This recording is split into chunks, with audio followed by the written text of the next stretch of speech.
Давай. Это видеообращение жителей селения Теречного Хасюртовского района Республики Дагестан президенту России и президенту Республики Дагестан. Сегодня, 2 сентября, когда вся страна празднует начало нового учебного года, мы вынуждены обратиться к вам от безвыходности сложившейся ситуации. Школа, в которой обучается 330 учащихся, не может сегодня начать учебный процесс. В селе имеется временно приспособленное под школу щитовое здание, сданное в эксплуатацию в 1972 году, работавшее уже более 40 лет и вдвое отработавшее свой ресурс. Последние 15-20 лет школа находится в аварийном состоянии.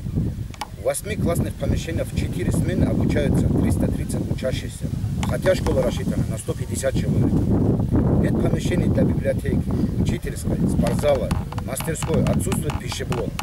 Все это сделало невозможным дальнейшее функционирование школы. Обучение детей сопряжено с угрозой их жизни и здоровья.